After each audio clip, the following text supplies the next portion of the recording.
दोस्तों हमने आगरा करीब 1 घंटे में पार कर लिया है और तो वो है करीब 1350 किलोमीटर का और ये सिर्फ 300 किलोमीटर का। तो दोनों में बहुत ज़्यादा डिफरेंस हो गया है। 300 किलोमीटर का हाईवे है, इसको अपन को 24 घंटे में इसको पार करना होता है। अगर इसको हम 24 घंटे में पार नहीं करते तो फिर दोस्तों हम अयोध्या में एंटर होने वाले हैं। ये अयोध्या का बोर्ड भी आ रहा है। तो जो मेन गेट आता है मंदिर में जाने के लिए, उस पर क्या है कि मतलब जो अपने स्टेडियम में जो लाइट लगा होता है वो लाइट लगी थी। Remember the days we were young, wild and free, basic. जय हिंद दोस्तों, नए व्लॉग में आपका स्वागत है। रात को कोहरा बहुत ज़्यादा हो रहा था, इसलिए उधर छोकरवाड़ा ही सो गए थे।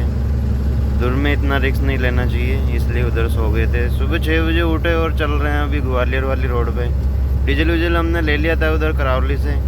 अभी आगरा में एंटर होंगे अभी, फिर उधर लखनऊ एक्सप्रेस पे चढ़ जाएंगे। उधर देखते हैं आगे का सफ़र कैसा रहता है।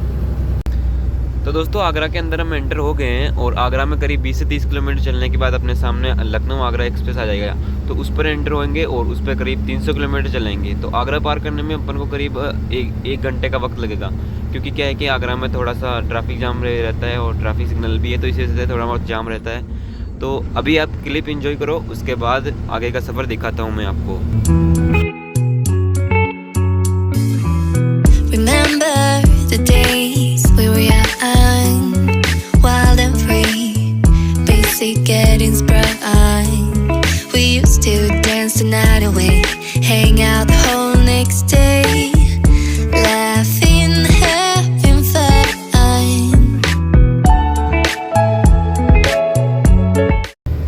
दोस्तों हमने आगरा करीब 1 घंटे में पार कर लिया है और अभी क्या है कि पार करते ही हम अपने सामने ये आगरा रिंग रोड आता है। तो उस पर एंटर होना पड़ता है पहले लखनऊ एक्सप्रेस पर एंटर होने के लिए। तो इस पर करीब 5 से 6 किलोमीटर चलेंगे। एक टोल प्लाजा आएगा, उसको पार करने के बाद अपने सामने लखनऊ आगरा एक्सप्रेस आ जाएगा।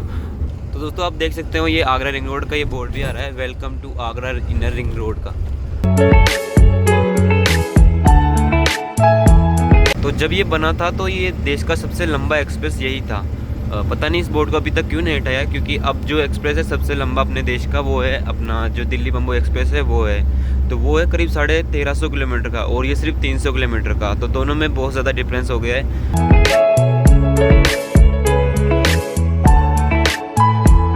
तो दोस्तों इस पर हम एंटर हो गए हैं और ये 6 लेन है।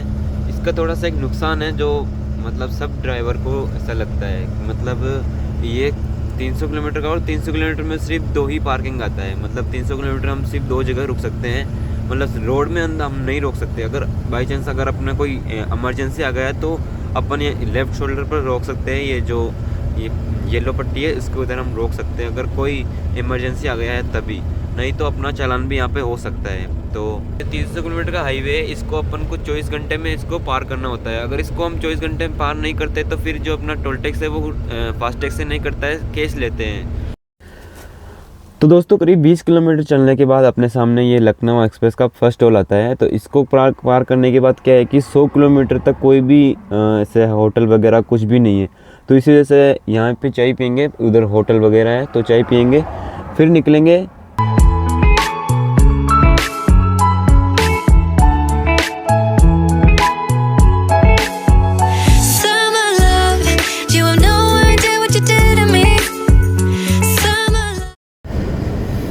तो दोस्तों चाय नाश्ता करके निकल गए और पूरी सब्जी था, पूरी सब्जी खा के निकल गए अब। और अब क्या है कि 100 किलोमीटर तक हमको कहीं पे स्टॉपेज नहीं करना है, सीधा पार्किंग में जाकर रुकेंगे।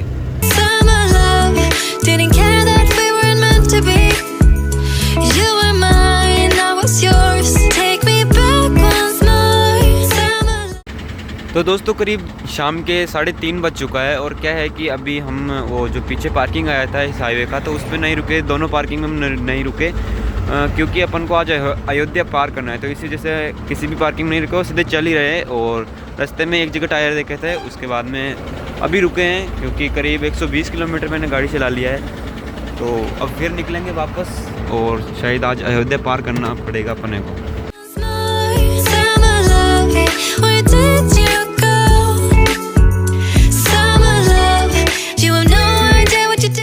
तो दोस्तों करीब शाम के 5 बज चुके हैं और अब जाके हमने ये सेकंड टोल है लखनऊ एक्सप्रेस का, तो ये हमने क्रॉस कर लिया है और अभी यहीं पे रुके हैं, क्योंकि कहीं पे नहीं रुके, जहाँ से एंटर हुए थे वहाँ से सीधा चल ही रहे हैं। मतलब 300 किलोमीटर रेगुलर हम चल चुके हैं।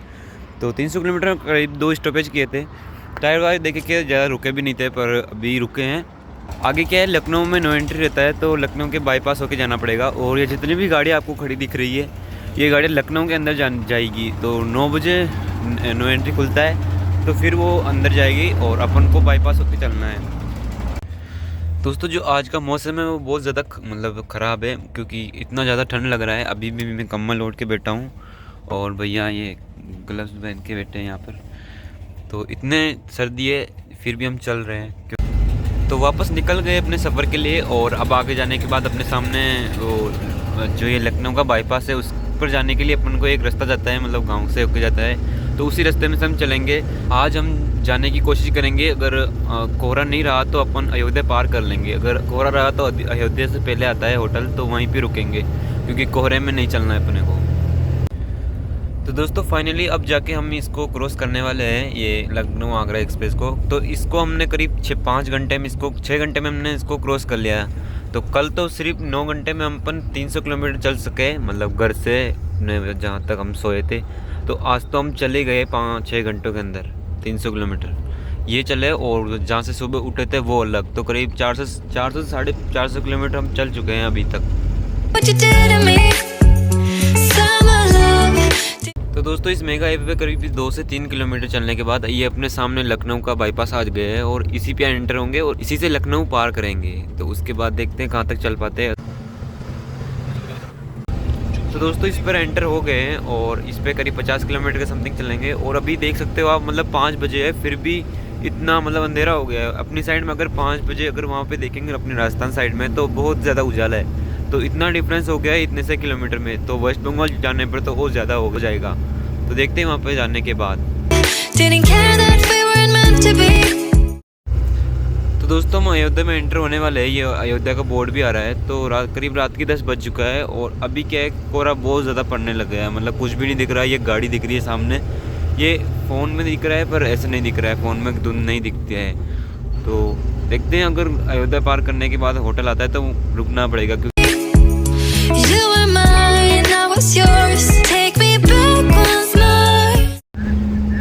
दोस्तों रात के करीब 10:30 बज चुके हैं, और अभी हमने पीछे अपने श्री राम जी भगवान की जो अयोध्या नगरी है वो हमने पार कर ली है। तो क्या हुआ कि अभी रात का समय हो गया है और धुंध भी ज़्यादा पड़ने लगी है, तो इसी से कुछ भी रिकॉर्ड नहीं कर पा रहा हूँ। और पीछे जो मेन गेट आता है मंदिर में जाने के लिए, उस पर क्या है कि मतलब जो अपने स्टेडियम में जो लाइट लगा होता है वो लाइट लगी हुई थी, तो इसी वजह से वो तो मैं रिकॉर्ड कर पाया। तो दोस्तों जो मंदिर का जो मेन गेट है उसको पार करने के बाद एक नदी आती है जिसका नाम घाघरा नदी है। तो वहाँ पे क्या है कि मतलब उसके आसपास में कहीं किसी का भी देहांत हो जाता है तो उसको वहीं पे ला के उस नदी के पास जलाते हैं, और उसकी जो अस्थियाँ है वो हाथों हाथ उसी नदी के अंदर मतलब विसर्जित कर देते हैं। तो ऐसा सिस्टम है। तो दोस्तों रात के करीब 11:30 बज चुके हैं, और अभी अयोध्या पार करने के बाद अपने सामने एक होटल आया था, तो यहीं पे रुके हैं और यहीं पे खाना वाना खा लिया है और यहीं पे सोएंगे। और आज अच्छा खासा सफ़र भी निकल गया है, मतलब कल से 2 गुना सफ़र अपने निकाल लिया। करीब 650 किलोमीटर हम चल चुके हैं जहाँ से सुबह उठे थे। तो अभी आज यहीं पे सोएंगे, सुबह उठेंगे और फिर नेक्स्ट दिन का मतलब अगले दिन का सफ़र निकालेंगे। तो मिलते हैं आपको नेक्स्ट व्लॉग में, तब तक के लिए bye. Didn't care that we weren't meant to be. You were mine, I was yours.